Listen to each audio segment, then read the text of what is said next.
Hello everyone. सो episode की starting में हमें उस ड्रामे की फ़ीमेल लीड से मिलते हैं जिसका नाम जेनी होता है।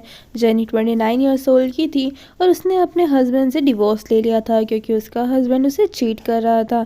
लेकिन उसका एक बेटा भी था और उसने ये डिसीजन इतनी जल्दबाजी में लिया था कि उसके पास कोई भी एक सेटल जॉब नहीं थी, जिसकी वजह से उसे अपने बेटे की कस्टडी नहीं मिल पाती। अपने बेटे की कस्टडी के लिए वो एक अच्छी जॉब को ढूंढने में लग जाती हैं। उसने 100 ऑफ टाइम्स अपने रिज्यूम दिए थे कंपनीज़ में, लेकिन किसी भी कंपनी से उसे इंटरव्यू के लिए कॉल भी नहीं आता। वो अपनी इसी दुख भरी लाइफ को सफ़र कर ही रही थी कि तभी उसकी कार की टक्कर एक बहुत ही महंगी कार से हो जाती है, जिसके विंडो को वो ओपन करने के लिए बोलती है ताकि वो कंपनसेट कर सके।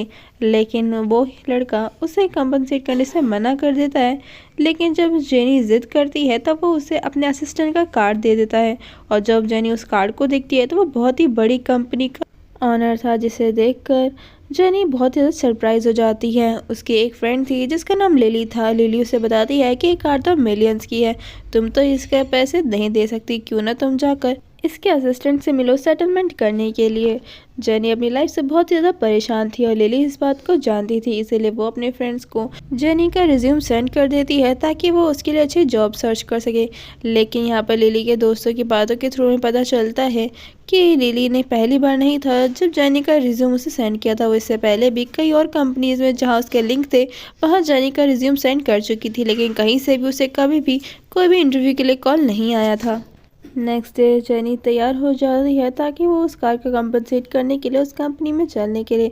पर लिली उसे कहती है कि तुम इतना तैयार होकर क्यों जा रही हो और तुमने ऐसे इंटरव्यू के लिए कपड़े क्यों पहने हुए हैं, कि तुम्हें इंटरव्यू के लिए बुलाया गया। जिस पर जेनी कहती है कि नहीं, मैं ये कपड़े इसलिए पहनती हूँ ताकि मैं हमेशा तैयार रह सकूँ कि कभी भी किसी भी इंटरव्यू के लिए मुझे कभी बुलाया जाए तो मैं वहाँ पर तुरंत चली जाऊँ।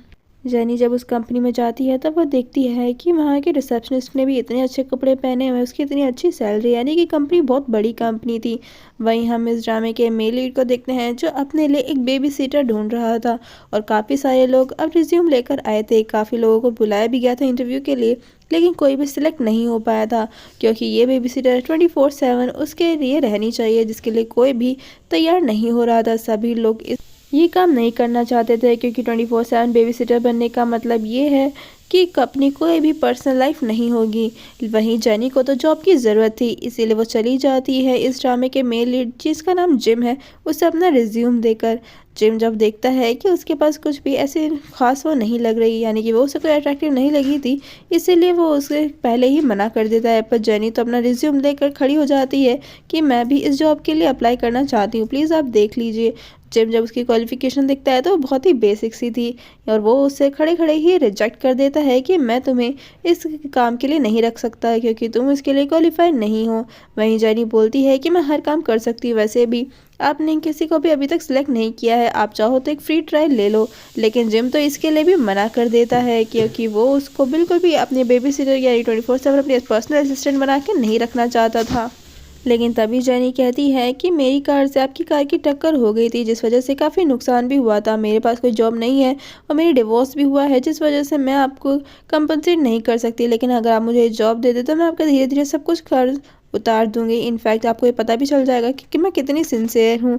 आपको कभी तक किसी का भी सिलेक्ट नहीं किया तो आप एक बार मुझे चांस देकर देखिए।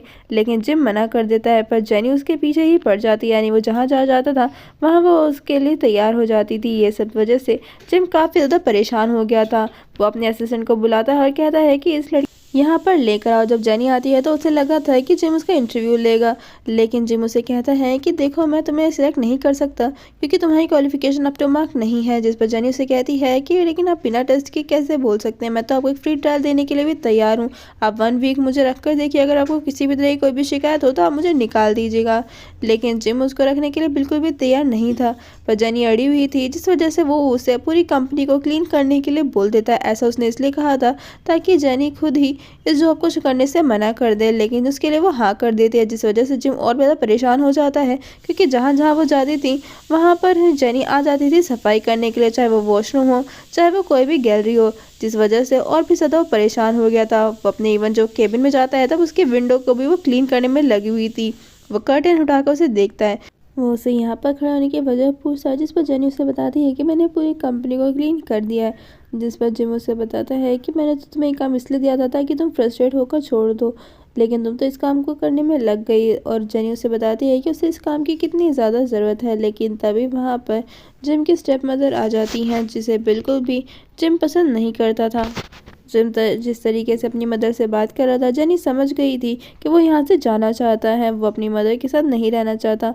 इसीलिए वो बीच में आ जाती है और उसे बताती है कि आपकी अपॉइंटमेंट थी ना, उसके लिए हमें चलना है। जिम भी बात को समझ जाता है, लेकिन तभी उसकी मदर बोलती है कि मैं अपने बेटे से बात कर रही, तुम्हें दिखाई नहीं देता और वैसे भी तुम्हें अभी तक अपॉइंट नहीं किया गया है, तो तुम्हें कैसे पता कि कोई मीटिंग है। जिस पर जिम उसे कहता है कि मैं इसे फ्री ट्रायल ले रहा था और वैसे भी अब मैंने इसे सिलेक्ट कर लिया है। जिसे सुनकर तो जेनी बहुत ज़्यादा सरप्राइज हो जाती है, क्योंकि उसे इस चीज़ की उम्मीद नहीं थी। वहीं जिम ने भी इसको डिसाइड कर लिया था कि वो जेनी को ही अपने असिस्टेंट बनाएगा। वहीं जेनी भी इस चीज़ से बहुत ज़्यादा खुश हो गई थी, इवन वो तो कंफर्म करने के लिए उसे बार बार पूछती है। लेकिन इस बार जेनी पूरी तरीके से बहुत ही ज़्यादा तैयार थी और एक्साइटेड भी। उसने इस जॉब के लिए बहुत ही अच्छे तरीके से अपने आप को प्रिपेयर कर लिया था। इवन जिम का असिस्टेंट उसे सारी डिटेल्स बहुत ही अच्छी तरीके से बताता है कि उसे किस तरह की चीज़ों से एलर्जी है, क्या चीज़ें उसे पसंद है, वो लंच डिनर ब्रेकफास्ट में क्या करता है। इवन उसे लाइट्स हमेशा खुली रहनी ज़्यादा पसंद है। और इसी तरीके से जेनी अपने आप को पूरी तरीके से डाल लेती है। उसके आने से पहले पूरे घर को भी क्लीन कर देती थी। इवन उसके लिए उसकी पसंद का ब्रेकफास्ट लंच और डिनर बनाती थी। जिम ने उसको अपने असिस्टेंट के तौर पर रख तो लिया था, लेकिन फिर भी वो उसे अब परमानेंट नहीं करना चाहता था। इसीलिए वो इस चीज़ में ढूंढने में लगा हुआ था कि कब उससे कोई गलती हो और वो उसे निकाल दे। लेकिन जेनी कोई भी गलती कर ही नहीं रही थी। लेकिन हाँ, उसे कार चलाने में काफ़ी दिक्कत हो रही थी, क्योंकि ये काफ़ी महंगी कार थी। उसे डर था कि कहीं इस कार में कुछ उसे लग वग ना जाए, इसीलिए वो धीरे धीरे चला रही थी, जिसकी वजह से उसका सर बार बार जिम का लग रहा था। उसके सर में इतनी तेज़ दर्द होता है कि वो उसे कॉफ़ी ऑर्डर करता है। लेकिन जिम जैसे ही कॉफ़ी को टेस्ट करता है, तब उसे वो कॉफ़ी बहुत ही ज़्यादा पसंद आती है, जो कि काफ़ी सरप्राइजिंग था, क्योंकि जिम को आज तक कभी भी किसी के हाथ की बनी हुई कॉफ़ी बिल्कुल भी अच्छी नहीं लगी। जेनी वो पहली लड़की थी जिसकी कॉफ़ी उसे पसंद आई थी। इसी वजह से जिम उसे नहीं डांटता, लेकिन वो उसे इतना काम दे देता है कि वो अकेले ही सारे काम को कर लेती है।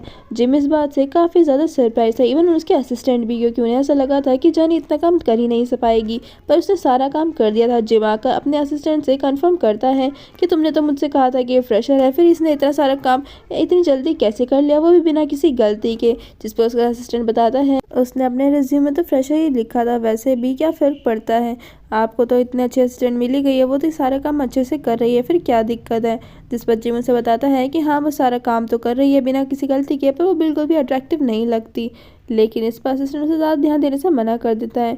वहीं जेनी अपनी फ्रेंड लिली के साथ लंच कर ही रही होती है कि इतने में ही उसके असिस्टेंट का मैसेज आ जाता है कि जिम एक पार्टी होस्ट करा है, जिसकी सारी तैयारियाँ उसे करनी है। जेनी ने सारी तैयारियां भी कर ली थी, जिसमें काफ़ी लोग भी आए थे। जिम भी वही सब कुछ चीज़ें एंजॉय कर रहा था।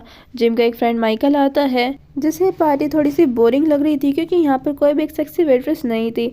जिसलिए वो जेनी को बोलता है कि ये तो तुम्हारी पर्सनल असिस्टेंट है ना, तो जो तुम बोलोगे ये वो करेगी। जिस पर जिम समझ जाता है कि क्या करवाना चाहता है। वो उसे ड्रेस दे देता है पहनने के लिए, जिस पर जेनी हेजिटेट करती है उसको पहनने के लिए। उसे असिस्टेंट बोलता है कि अगर तुम्हें ये जॉब करनी है तो तुम्हें वही करना होगा जो सर बोलेंगे। जेनी ये सब देखकर बहुत ज़्यादा शौक हो जाती है, क्योंकि वह नहीं करना चाहती थी। वो जाती है अपना पूरा सामान वामान पैक करके जिम को एक थप्पड़ मारने के लिए, और उसके ऊपर सबके सामने वो ड्रेस फेंक देती है और कहती है कि तुम्हारी सोच हमेशा घटिया ही रहेगी। लेकिन दरअसल ये तो बस उसकी सोच थी, क्योंकि उसे अपनी बेटी की कस्टडी चाहिए थी और इसके लिए उसे जॉब ज़रूरी थी, क्योंकि उसका अच्छा खासा पे भी किया जा रहा था। इसीलिए वो उस ड्रेस को पहनने के लिए तैयार हो जाती है, और जब सब लोग उसे देखते हैं तो बस देखते ही रह जाते हैं। इवन माइकल भी उससे बहुत ज़्यादा इम्प्रेस हो गया था। वही उसे उम्मीद नहीं थी कि जेनी ये करने के लिए भी तैयार हो जाएगी। उसे ये सब कुछ बिल्कुल भी अच्छा नहीं लगा था। उसे ऐसा लगा था कि जेनी इसके लिए मना कर देगी। वो इसीलिए वो जेनी के कान में कहता है कि तुम्हें अंदर कोई भी सेल्फ रिस्पेक्ट नहीं है क्या। जिस पर जेनी बोलती है कि तुम्हारी कोई बॉटम लाइन नहीं है क्या, तुम चाहे कुछ भी कर लो, मैं गिव अप नहीं करूँगी। जिस पर जिम भी समझ गया था कि वो इस जॉब को इतनी ईजिली नहीं छोड़ने वाली। वहीं सब कुछ पार्टी ओवर होने के बाद जेनी का दिल बहुत ही बुरी तरीके से टूट गया था, क्योंकि जो आज उसने किया था वो अपने सपने में भी करने के बारे में नहीं सोच सकती थी। नेक्स्ट डे जब वो जिम को ले जाती है एक इम्पोर्टेंट मीटिंग के लिए, तभी उनकी कार बीच रास्ते में ही ख़राब हो जाती है। जब जेनी चेक करने के लिए बाहर जाती है तभी काफ़ी तेज़ बारिश भी स्टार्ट हो गई थी। जिम में मीटिंग के लिए लेट नहीं होना चाहता था। वो जेनी को बताता है कि मीटिंग कितनी ज़्यादा ज़रूरी है, इसलिए जेनी तुरंत ही उसके लिए कैब बुक कर देती है और वहाँ से जिम को कंपनी के लिए भेज देती है। लेकिन वो खुद पूरी तरीके से भीग चुकी थी। जिम को ये सब कुछ बिल्कुल भी अच्छा नहीं लग रहा था। उसे जेनी की फिक्र होने लग जाती है। वो पूरी मीटिंग में सिर्फ जेनी के बारे में ही सोच रहा था। इवन वो अपने असिस्टेंट से ही पूछता है कि जेनी आ गई है क्या, लेकिन जिस पर जिम को पता चलता है कि जेनी हॉस्पिटलाइज हो चुकी है क्योंकि उसकी तबीयत बहुत ज़्यादा ख़राब है। अब वो इसीलिए तैयार होकर चला जाता है जेनी से मिलने के लिए, जहाँ पर उसकी फ्रेंड लिली उससे मिलती है। लिली जिम पर बहुत ही ज़्यादा गुस्सा हो जाती है। वो उसे बताती है कि तुम्हारे लिए सिर्फ जॉब ही होगी, लेकिन तुम्हें नहीं पता है कि इस जॉब को पाने के लिए जेनी ने कितनी ज़्यादा मेहनत करी है। तुम्हारे जितने भी फॉर्मर लोग थे जो इसका कांटेक्ट था तुम्हारे साथ, उन सब के साथ उसने कांटेक्ट किया ताकि वो जान सके कि तुम्हें क्या चीज़ें पसंद है क्या नहीं। तुम्हारी हर चीज़ का उसने बहुत ही अच्छे से ध्यान रखा। वही हमें फ्लैशबैक में दिखाया जाता था कि ऐसा नहीं है कि जिम को जेनी की फिक्र नहीं थी। पार्टी ओवर होने के बाद जेनी क्लीनिंग कर रही थी, तब वो तो एक क्लीनर को बुक करने ही वाला था, लेकिन तभी वो सुनता है कि जेनी किस तरह रोते हुए वो उसे गालियाँ दे रही थी, इसलिए उसने प्लान स्विच कर दिया था। लेकिन जिम को इस बात का रियलाइज़ हो गया था कि उसने जो किया वो गलत किया। उसके लिए वो लिली से माफ़ी मांगता है और इनफैक्ट जेनी को 1 वीक की छुट्टी भी दे देता है और उसे बताता है कि तुम्हें फिक्र करने की ज़रूरत नहीं है। वैसे भी जेनी को इसके लिए अच्छा खासा पे भी किया जा रहा है। वहीं पूरी तरीके से ठीक होने के बाद जब जेनी वापस आती है, तब जिम वो उसे अपने साथ शॉपिंग कराने के लिए ले जाता है, क्योंकि वो उसकी असिस्टेंट थी और वो नहीं चाहता था कि कोई भी जेनी का मजाक उड़ाए, क्योंकि उसके पास कोई ढंग के कपड़े भी नहीं थे पहनने के लिए। जब जेनी एक एक कपड़े कर ट्राई करके आती है, तब जिम उसे देखता ही रह जाता है, क्योंकि हर कपड़ों में वो बहुत ही ज़्यादा खूबसूरत लग रही थी। जेनी उससे पूछती है कि इतने सारी ड्रेसेस वो किसके लिए ले रहा है, जिस पर जिम उसे बताता है कि उस इंसान के लिए जिसने इसे ट्राई किया, यानी कि सारे कपड़े जेनी के लिए थे। जेनी उससे कहती है कि थैंक्स, पर इतने सारे कपड़े क्यों ले रहे हो, जिस पर जिम उसे कहता है कि मैं नहीं चाहता कि कोई भी मेरे असिस्टेंट का मजाक उड़ाए। वहीं जेनी इस चीज़ को नोटिस करती है कि जिम अक्सर फैक्ट्री में जाया करता था, लेकिन वो किससे मिलने जाता था, क्या करने जाता था, ये किसी को भी नहीं पता था। इनफैक्ट ऐसा कई बार हो चुका था, लेकिन जेनी को वो अक्सर अंदर आने से मना कर दिया करता था, क्योंकि वो नहीं चाहता था कि वो अंदर आकर देखे। एक बार जब वो इसी तरह से फैक्ट्री में छोड़ने जाती है, तभी वहाँ की लाइट्स अचानक से बंद हो गई थी, जिस वजह से जिम को बहुत ज़्यादा तकलीफ होती है, क्योंकि उसे अंधेरे से डर लग रहा था। इवन उसे कुछ फ्लैशबैक भी आ रहे थे जो उसे और भी ज़्यादा हॉन्ट कर रहे थे। बड़ी मुश्किल से वो जेनी को कॉल मिलाता है ताकि वो उसकी हेल्प करने के लिए आ सके। वहीं जेनी के पास जब जिम का कॉल जाता है, तो वो तुरंत ही अंदर फैक्ट्री में चली जाती है ताकि वो जिम को ढूंढे। जिम के मिलते ही उसे रियलाइज़ हो जाता है कि जिम की कंडीशन कितनी ज़्यादा ख़राब है और उसे उस अंधेरे से कितना ज़्यादा डर लग रहा है। जिम को वो किसी तरीके से बाहर ले आती है और बाहर आने के बाद सिक्योरिटी गार्ड जिम से माफ़ी मांगता है, क्योंकि वो जानता था कि लाइट की वजह से जिम को कितनी ज़्यादा तकलीफ हो सकती है। वहीं जेनी उसे कहती है कि तुम चिंता मत करो, मैं ये सीक्रेट तुम्हारे किसी को नहीं बताऊँ कि तुम्हें अंधेरे से डर लगता है। और इसी के साथ हमारे इस एपिसोड का एक्सप्लेनेशन यहीं पर ही खत्म होता है। गाइस, जाने से पहले मेरे चैनल को ज़रूर सब्सक्राइब करिएगा, कमेंट करके बताइएगा कि आपको ड्रामा कैसा लगा।